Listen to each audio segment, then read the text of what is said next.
They said it couldn't happen. They said the surveillance satellites, the intelligence networks, the trillion-dollar defense systems would see everything. But tonight, the world is asking a terrifying question. What if they didn't?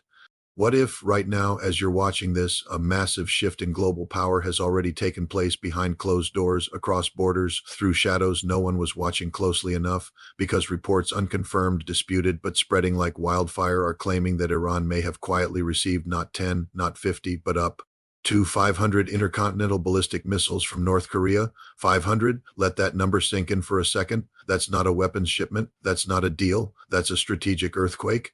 Now, before you dismiss this as just another rumor, understand something critical. The relationship between Iran and North Korea is not new, not theoretical, and definitely not harmless. For decades, these two countries have been working together in the shadows, sharing missile designs, exchanging engineers, building systems that were never meant to be seen until it was too late. Experts have long warned that North Korea has supplied Iran with missile technology dating back to Scud systems and even assisted in developing longer-range capabilities. And now, with tensions exploding across the Middle East, the idea that this partnership could escalate into something far more dangerous is no longer unthinkable. The specific missile at the center of this storm is believed to be the Hwasong-18, a solid-fuel intercontinental ballistic missile, one of North Korea's most advanced systems. Solid fuel changes everything. Unlike older liquid-fueled missiles that take hours to prepare and are easy to detect, solid-fuel missiles can be launched quickly, with little warning, and from mobile platforms. That means they can be hidden, moved, and fired before anyone even knows what's happening. And if Iran now possesses hundreds of them again, if then the entire strategic balance of not just the Middle East, but potentially the world has shifted overnight. But here's where things get even more intense. The reports suggest that this transfer didn't happen all at once. It wasn't a convoy crossing a border or ships sailing openly across oceans. It was allegedly done in pieces, quietly, over more than a year, using complex routes designed to avoid detection, small shipments, multiple paths, no single moment big enough to trigger alarms. And if that's true, then the real story here isn't just about missiles, it's about a complete failure of global intelligence systems to detect one of the largest weapons transfers in modern history. Now, let's be clear. As of right now, these claims are unverified. Even the sources reporting them acknowledge that there is no confirmed evidence from major intelligence agencies or governments, and that matters because moving even a single ICBM is a massive logistical operation. Moving 500? That would be an unprecedented challenge involving transport vehicles, security, coordination, and infrastructure that would normally leave a trail impossible to hide. Analysts around the world are already raising serious doubts, questioning whether such a transfer could realistically happen without being detected. But here's the problem. History has shown us that what seems impossible often turns out to be real, just later than we expect. Remember, for years, people underestimated North Korea's missile capabilities. Then suddenly they tested systems capable of reaching the United States. Even now, North Korea continues to push forward with advanced missile technology, including new solid-fuel engines designed to increase range and survivability.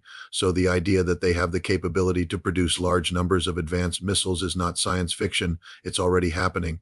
And Iran?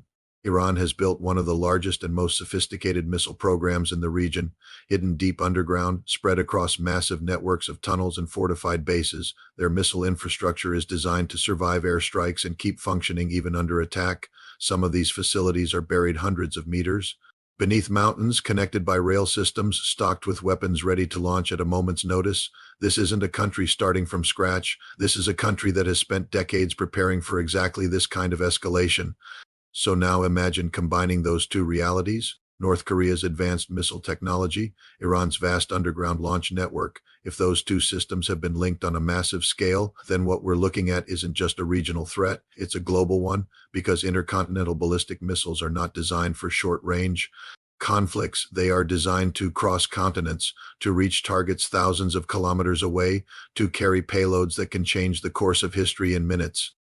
And suddenly the phrase "world on high alert" doesn't sound like exaggeration anymore, it sounds like an understatement. But let's go deeper. Why would North Korea do this? Why risk global outrage, sanctions, even military retaliation to arm another country on this scale? The answer lies in a strategic partnership that goes far beyond weapons. Iran has long been a financial and technological partner for North Korea, providing resources and funding in exchange for military expertise. In many ways, these two nations have built a parallel system, one that operates outside the traditional global order, outside Western influence, and increasingly outside oversight. For North Korea, exporting weapons is not just about politics, it's about survival, it's about generating income, strengthening alliances, and projecting power far beyond its borders. And for Iran, especially in the middle of escalating conflict, acquiring advanced missile systems could be seen as a way to deter enemies, to send a message, or even to prepare for a much larger confrontation. And that brings us to the most dangerous part of this entire story, the timing. These reports are emerging at a moment when tensions are already at a boiling point. Missile strikes, military buildups, regional instability, it's all happening at once. And in that environment, even an unverified claim can have real-world consequences. Because perception matters, if countries believe that Iran now has access to hundreds of advanced ICBMs, they will act accordingly, they will adjust their defenses, they will consider preemptive strategies, they will prepare for scenarios that just days ago might have seemed unthinkable. This is how escalation happens, not always through confirmed facts, but through fear, uncertainty, and the possibility that something catastrophic could be true. And here's the reality no one wants to say out loud. If even a fraction of this claim is accurate, not 500, but 50 or even 10, it would still represent a massive shift in military capability. It would still raise serious questions about how it happened, who knew, and what comes next. Because once weapons like this exist in greater numbers, the risk isn't just intentional use, it's miscalculation, it's accidents, it's misunderstandings that spiral out of control faster than anyone can react.